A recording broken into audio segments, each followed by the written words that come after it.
오늘의 밥 시간입니다. 11월 16일 수요일 오늘의 밥은 다니엘서 7장 15절로 28절입니다.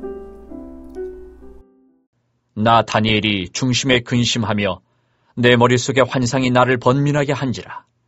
내가 그 곁에 모셔선 자들 중 하나에게 나아가서 이 모든 일의 진상을 물으매 그가 내게 말하여 그 일의 해석을 알려주며 이르되 그 내 큰 짐승은 세상에 일어날 내 왕이라. 지극히 높으신 이의 성도들이 나라를 얻으리니 그 누림이 영원하고 영원하고 영원하리라.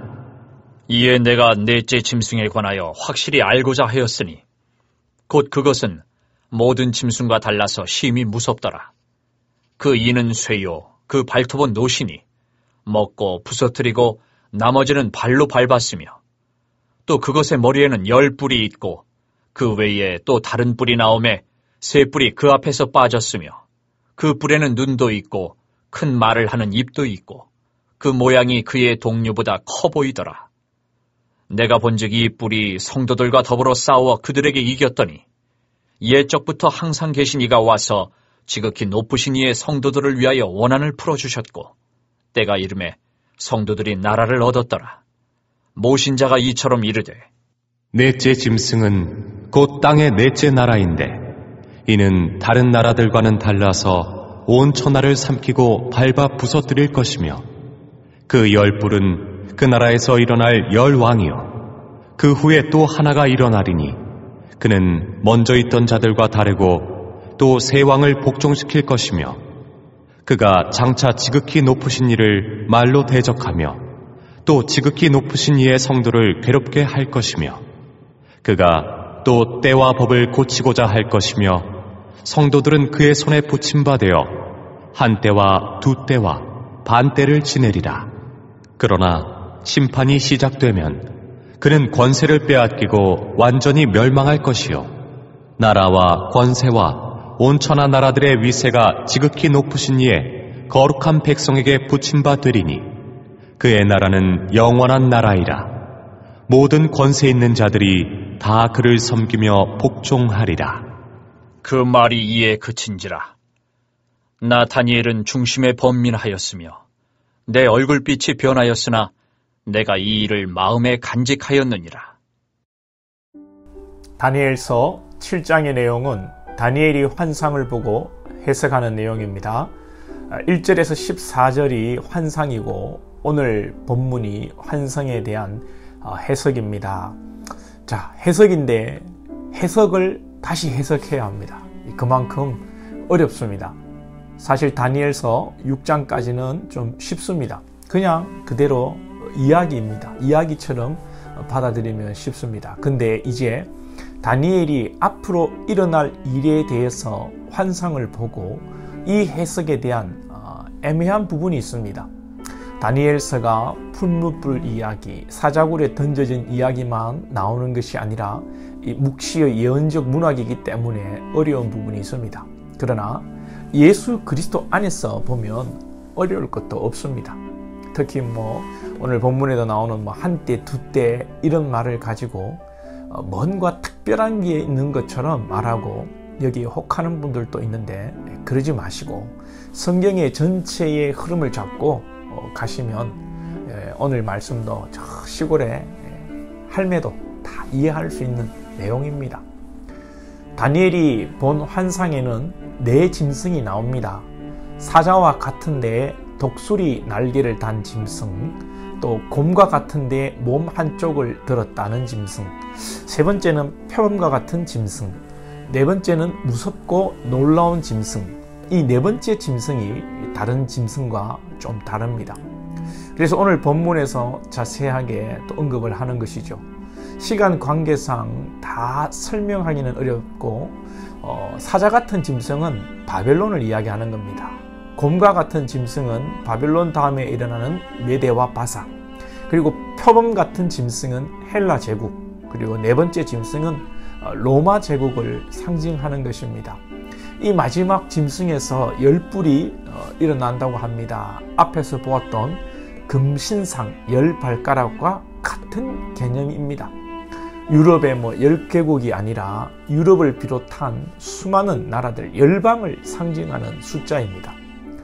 이제 로마뿐 아니라 세계 열방으로 나라들이 일어나고 복음이 열방으로 퍼져가는데 25절을 보시면 그가 장차 지극히 높으신 이를 말로 대적하며 또 지극히 높으신 이의 성도들을 괴롭게 할 것이며 그가 또 때와 법을 고치고자 할 것이며 복음으로 살아가는 하나님의 백성을 열불 중에 일어난 한 왕이 괴롭히고 핍박한다는 것입니다.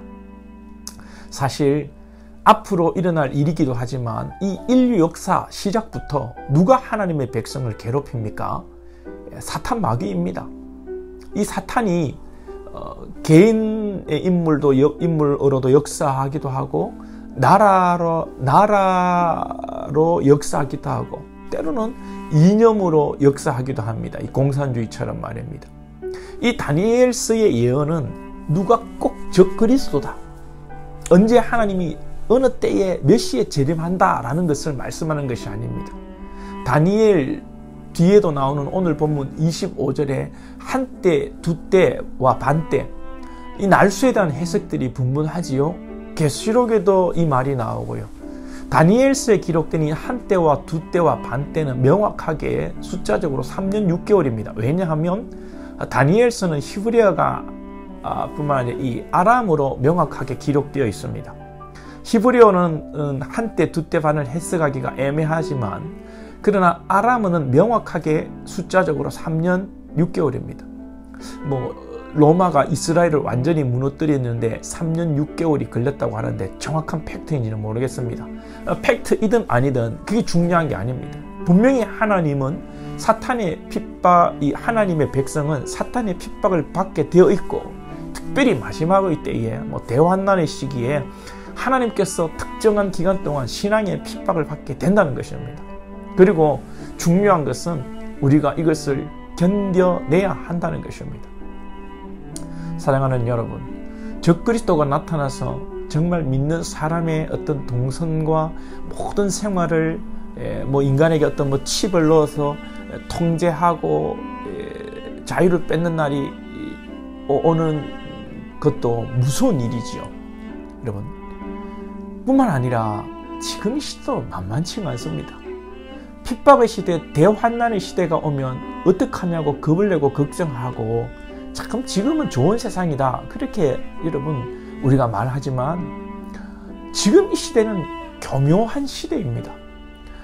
나는 대환난, 적그리스도의 그런 핍박이 오기 전까지는 신앙생활을 그런대로 하고 있다고 착각하기 때문에 사탄은 교묘한 시대를 만들고 애매한 시대를 만들어 그리스도인들이 자기의 신앙에 만족하게 하는 그런 독약을 먹이고 있는 시대가 지금 이 시대이다, 그렇게 생각이 되어집니다. 우리는 복음과 진리를 붙들고 산다고 하지만 우리가 우리 자신도 모르게, 정말 우리가 악해서 그런 것이 아니라 자신도 모르게 우리는 세상의 가치, 물질 만능주의에, 성공주의에, 외모지상주의에, 학벌지상주의에, 또 한국의 이 고질병 지역주의로 이 살아가고 있는 것은 아닌지 우리 신앙을 참 냉철하게 돌아봐야 됩니다.